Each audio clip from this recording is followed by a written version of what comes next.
Hello friends, आज हम देखेंगे the myth of multitasking book की समरी। इस बुक में हम इस समय के सबसे बड़े झूठ का पर्दाफाश करेंगे। हम देखेंगे कि किस तरह एक बार में दो काम करना हमारे समय की बर्बादी है। जरा सोचिए, अगर आपको किसी ने बताया है कि धरती गोल है, सोचिए क्या होता अगर आपको किसी ने ना बताया होता कि सूरज धरती का नहीं बल्कि धरती सूरज का चक्कर लगाता है। अगर ऐसा होता तो आप वही मानते जो आपको सही लग रहा है, लेकिन हो सकता है कि आप आज भी किसी झूठ बातों को सच मानकर जी रहे हैं। हो सकता है इनके बारे में आपको किसी ने ना बताया हो और आपने जो देखा उसे सच मान लिया। यह बुक एक ऐसे ही झूठ को हमारे सामने लाकर खड़ी करती है। यह बुक हमें बताती है कि क्यों आप एक बार में दो काम नहीं कर सकते हैं और क्यों ऐसा करने की कोशिश करना अपने समय की बर्बादी करना है। साथ ही यह बुक हमें अपने समय को अच्छे से इस्तेमाल करने के तरीके बताती है। एक साथ दो काम क्यों नहीं किया जा सकता है, एक साथ दो काम करने से किस तरह से समय बर्बाद होता है, किस तरह आप अपने समय का सही इस्तेमाल कर सकते हैं। एक साथ दो काम करने जैसी कोई चीज़ नहीं होती है। जब आप अपने कमरे का पंखा चालू करते हैं तो वह तेजी से घूमने लगता है। आपको देखने में लगता है कि वहाँ पर तीन ब्लेड्स की जगह एक लोहे की प्लेट है, लेकिन असल में वो तीन प्लेट एक के बाद इतनी तेजी से घूमता है कि वो देखने में प्लेट की तरह लगता है। एक साथ दो काम करना भी कुछ इस तरह का काम है। जब आप एक साथ दो काम कर रहे होते हैं तो आप असल में अपना ध्यान एक काम से हटाकर दूसरे काम पर लगाते हैं और फिर दूसरे काम से हटाकर उसे पहले काम पर लगा देते हैं।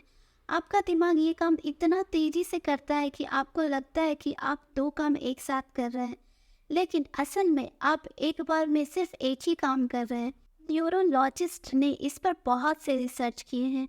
किसी में रिसर्च में यह बात सामने नहीं आई कि हमारा दिमाग एक साथ दो काम पर ध्यान लगा सकता है। हमारा दिमाग किसी भी काम को कर सकता है, लेकिन वो एक साथ दो काम नहीं कर सकता है। एक काम से ध्यान हटाकर दूसरे काम पर लगाना दो तरीके से हो सकता है। एक तो यह तब होता है जब आप खुद अपने से अपना ध्यान हटाते हैं। एग्जाम्पल के लिए, अपना काम करते वक्त आपकी नज़र आपके फ़ोन पर जाती है और आपका काम से ध्यान हट जाता है और आपका फ़ोन देखने लगते हैं या मैसेज चेक करते हुए काम करने लगते हैं। दूसरा, किसी और वजह से या किसी दूसरे व्यक्ति की वजह से भी आपका ध्यान आपके काम से हट जाता है। आप अपना काम कर रहे हैं, तभी एक दूसरा व्यक्ति आपको परेशान करके आपसे कुछ बात करने लगे। इन दो हालातों में आपका ध्यान आपके काम से हटता है। आखिर क्यों इस तरह से काम करना आपके लिए नुकसानदायक हो सकता है, किस तरह से आप इससे निपट सकते हैं, इन सवालों का जवाब हम आने वाले सबक में जानेंगे। एक साथ दो काम करने से आप ज़्यादा समय में कम काम करते हैं। जब एक गाड़ी चलाना शुरू होती है तो उसकी रफ्तार धीरे धीरे बढ़ती है। वो सीधा 100 किलोमीटर प्रति घंटा की रफ्तार से नहीं भागने लगते। अगर बीच में कोई ब्रेक आ जाए या फिर कहीं ट्रैफिक में गाड़ी रोकना पड़े तो फिर से 100 किलोमीटर प्रति घंटा की रफ्तार पर पहुंचने में कुछ समय लगता है। हमारा फोकस भी कुछ इस तरह से काम करता है। जब आप कोई काम करने बैठते हैं तो आपका ध्यान उस काम पर धीरे धीरे बढ़ने लगता है। एक वक्त ऐसा होता है कि जब आप उस काम में पूरी तरह से लीन हो चुके होते हैं और फिर आप उस काम को बहुत तेज़ी से करते हैं, लेकिन इस बीच अगर कोई आपको आकर परेशान कर दे या किसी वजह से आपका ध्यान उस काम से हट जाए तो वो एक ब्रेकर का काम करेगा और आपको अपना पूरा ध्यान उस काम पर लगा सकने के लिए फिर से कुछ समय गंवाना होगा। जरा सोचिए, अगर आप एक दिन में बार बार इस तरह से अपना ध्यान एक काम से हटाकर दूसरे पर लगाते रहेंगे तो आपका कितना समय बर्बाद होगा। समझने के लिए ज़रा सोचिए कि आप घर से ऑफिस के लिए निकलते हैं और हर 20 मीटर पर आपको एक ब्रेकर मिल जाए, क्या आप समय पर अपने ऑफिस पहुंच पाएंगे? अगर आप इस तरह से काम करेंगे तो क्या आप समय पर काम पूरा कर पाएंगे? अगर वो काम समय से पूरा नहीं हुआ तो क्या आप तनाव पे जाने से खुद को रोक पाएंगे? जवाब है नहीं। आप सड़क के ब्रेकर या ट्रैफिक को तो कम नहीं कर सकते, लेकिन अपने हर दिन में जो चीज़ें आपका ध्यान भटकाती है, उन्हें कम कर सकते हैं। अपने कर्मचारियों को बताइए कि कब आप उनसे मिलकर उनके सवालों का जवाब दे सकेंगे। एक कंपनी के सीईओ के पास ना जाने कितने काम होते हैं। उनके साथ काम करने वाले लोगों को उनके हिसाब से काम करना होता है। ऐसे में जब भी उन्हें किसी काम को लेकर कुछ परेशानी होती है, तो वे सीईओ से सवाल पूछने के लिए आते हैं कि उस काम को किस तरह से करना चाहिए। आप चाहते हैं कि अगर आप कोई ज़रूरी काम कर रहे हो तो कोई व्यक्ति आपको परेशान ना करे, इसलिए आप उन्हें हर दिन, हर हफ्ते में एक खास समय दे दीजिए। लोगों को बता दीजिए कि रोज़ दोपहर 12 बजे आप उनसे मिलकर उनकी सवाल सुनेंगे। इस तरह से कर्मचारियों को जब भी कुछ सवाल पूछना होगा, वो उसे लिखकर आपके पास रखे रहेंगे और समय आने पर एक साथ सब कुछ पूछ लेंगे।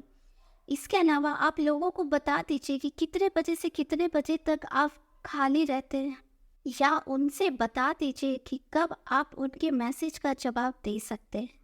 अगर आपको एक दिन में 100 फ़ोन आते हैं तो आप अपने फ़ोन में एक मैसेज लिख कर रख दीजिए, जो कि फ़ोन आने पर अपने आप उनके पास चला जाएगा। उन्हें बता दीजिए कि आप उनसे इस वक्त बात नहीं कर सकते हैं और समय मिलने पर आप उनसे बात करेंगे। जब लोगों को यह पता होगा कि उन्हें आपसे कब मिलना है और कब वे अपनी सारी समस्याओं को आपसे बात करके सुलझा सकते हैं, तो वे आपको बार बार परेशान नहीं करेंगे। वो दिन में एक बार आपसे मिलकर अपने सारे सवालों के जवाब पा लेंगे और आपका बहुत सारा समय बच जाएगा। अपने समय को अच्छे से इस्तेमाल करने के लिए यह समझिए कि इस वक्त आप उसका इस्तेमाल कैसे कर रहे हैं। किसी गलती को सुधारने के लिए सबसे पहले हमें उस गलती को पहचानना होगा। अगर आपका पिछला प्रोजेक्ट फेल हो गया है, तो इसका मतलब यह नहीं है कि उसमें ज़रूर कोई ना कोई गलती रही होगी। अब आपको उसे पहचानना है ताकि आप अगली बार उसे ना करें, कि अपने प्रोजेक्ट को कामयाब बना सके।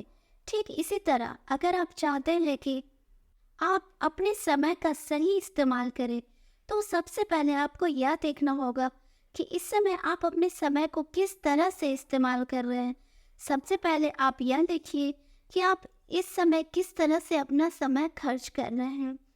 जब यह करने की बारी आती है, तो ज़्यादातर लोगों को यह भी ठीक से पता नहीं होता है कि वे किस काम को अपना कितना समय दे रहे हैं। कभी कभी वो किसी काम को बहुत समय दे रहे होते हैं, लेकिन उन्हें लगता है कि वे उसे ज़्यादा समय नहीं दे रहे हैं।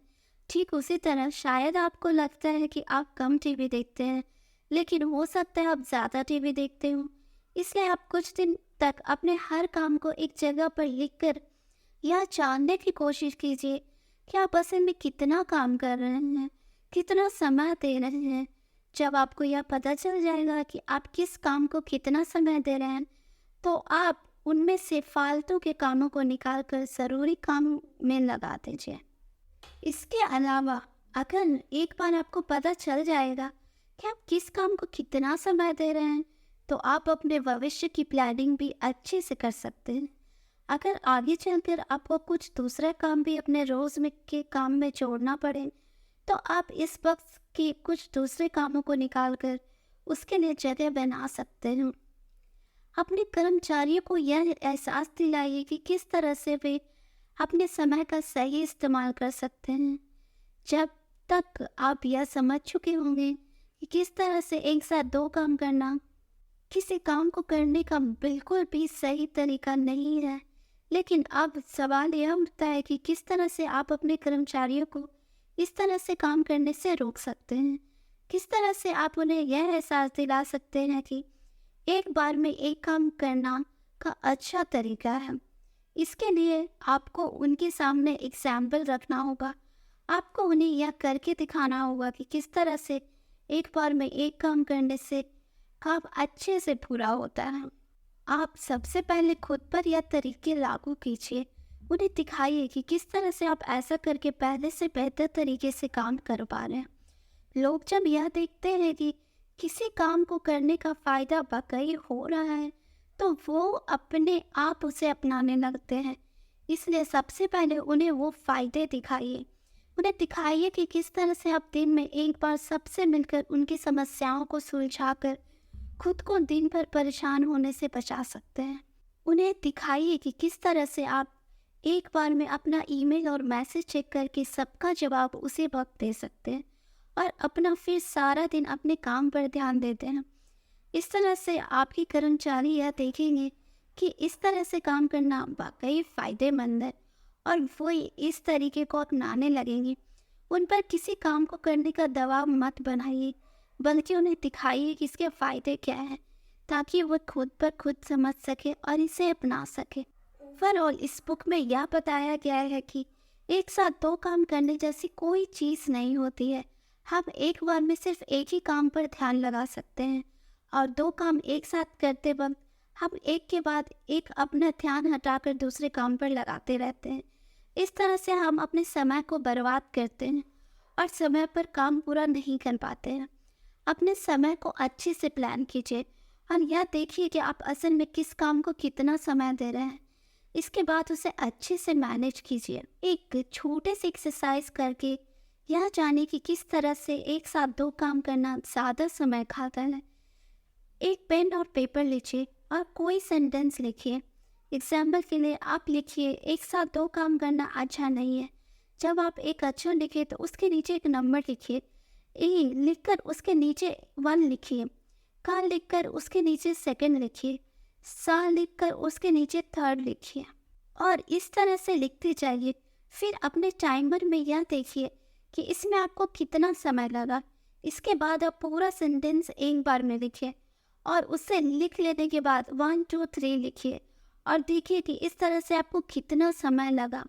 आपको खुद जवाब मिल जाएगा कि किस तरह से काम करना ज़्यादा अच्छा होता है। आपको ये समरी कैसी लगी कमेंट करके ज़रूर बताइए। इस तरह की समरी सुनने के लिए मेरे चैनल को सब्सक्राइब कीजिए। Thank you so much for listening.